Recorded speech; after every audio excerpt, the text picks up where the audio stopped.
In this video, we're going to talk about language used to describe how people look, specifically their skin color. Why would you want to do this? Well, it's useful for everyday descriptions, talking about people you meet, so it's good for spoken language.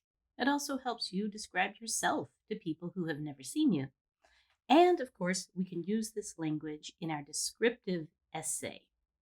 In good descriptive writing, the writer's point of view moves around like a movie camera. You control where the reader is looking. And we want to look at a person both from a distance and close up.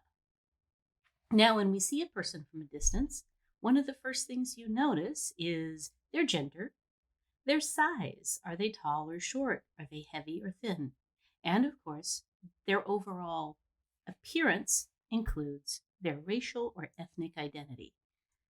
Race, ethnicity. These are two nouns.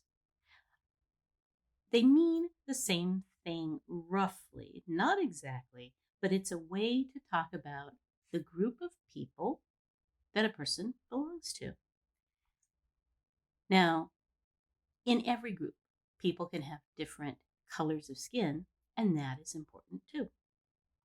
So, it's important, but it can be difficult because language can be hurtful or offensive. It can sound racist.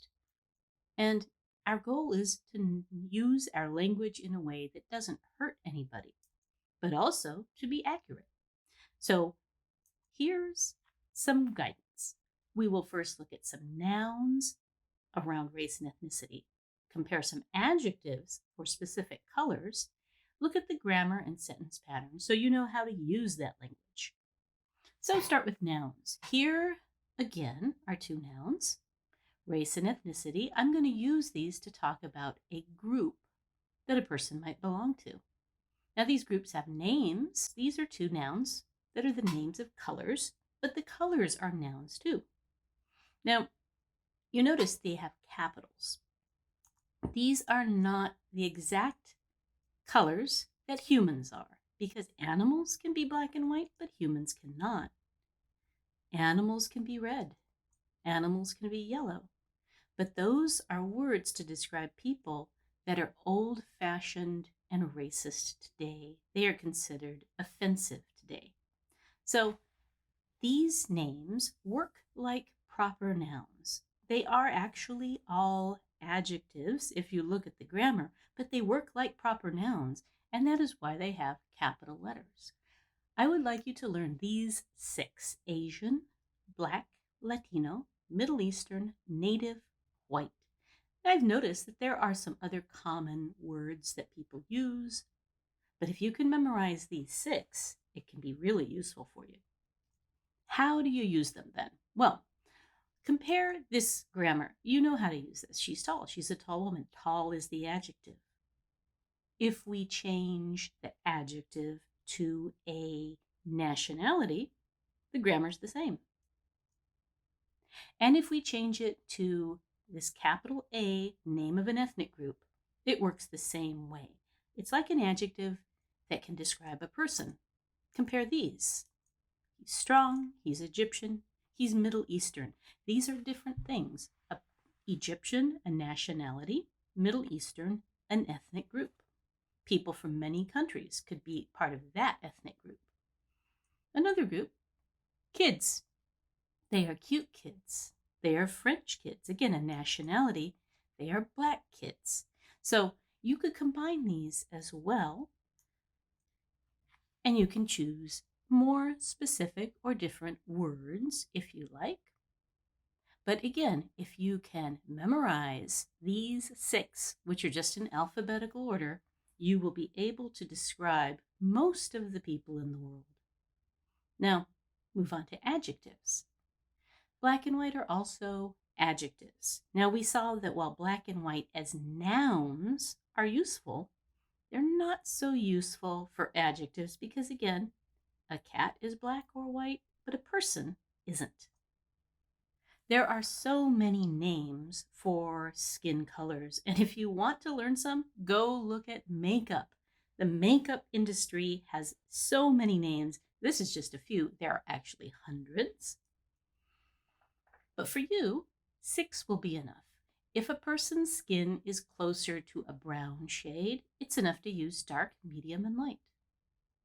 If their skin is closer to a pink, which is basically white people, people from Europe, you choose tan, olive, or fair. And if a person is in between, you're not sure which way they go, you can choose any of those 6.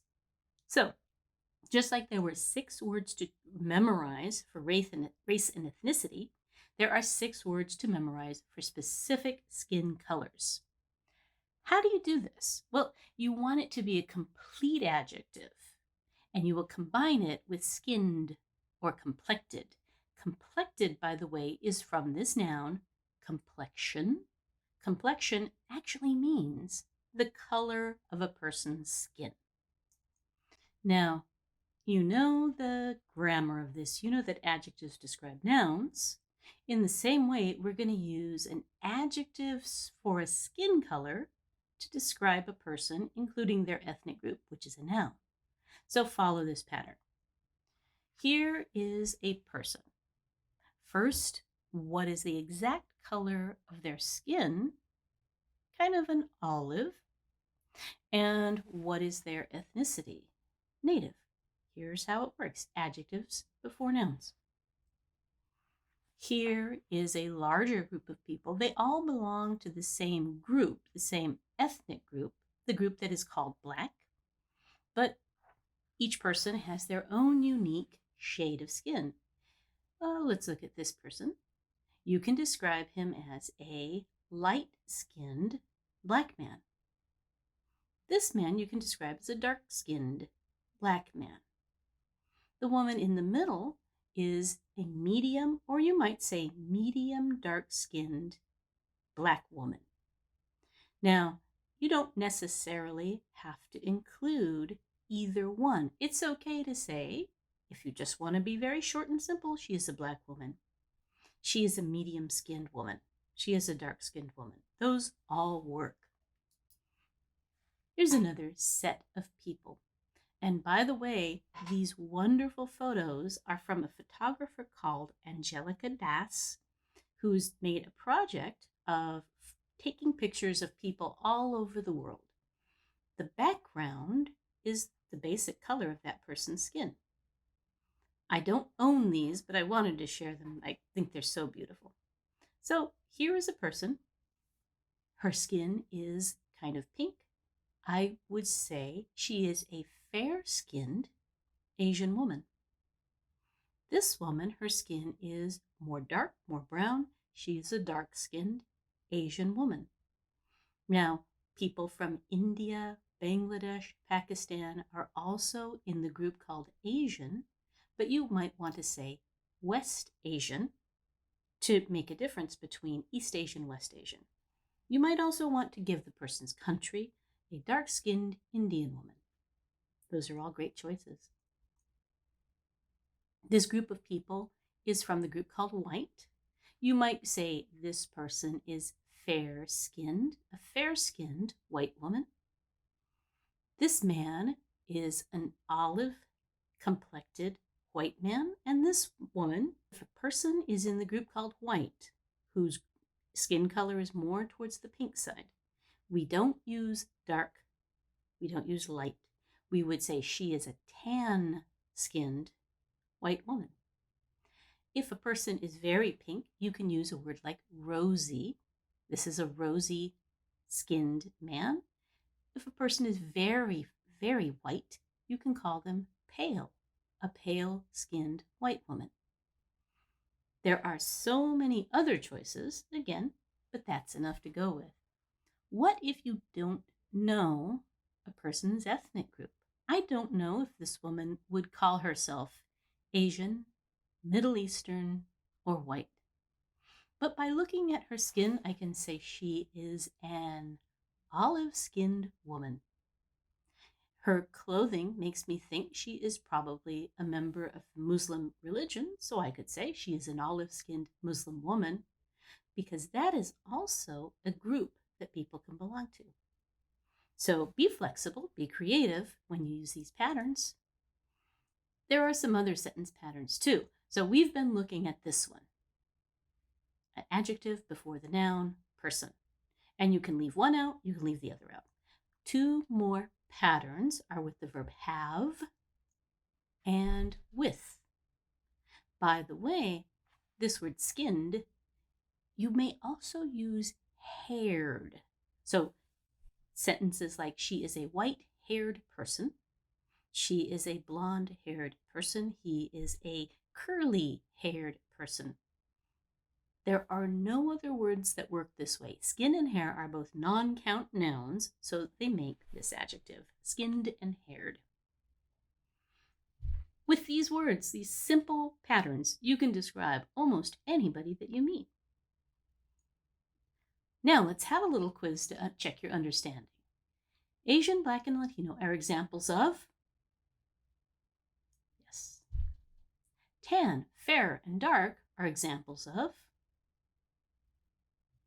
yes, there are 6 adjectives altogether. Red, yellow are examples of,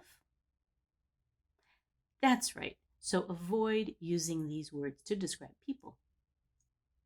Another word for skin color is, that's right, complexion also includes things like the texture, the smoothness, and so on.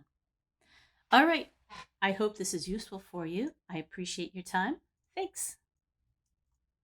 Good luck.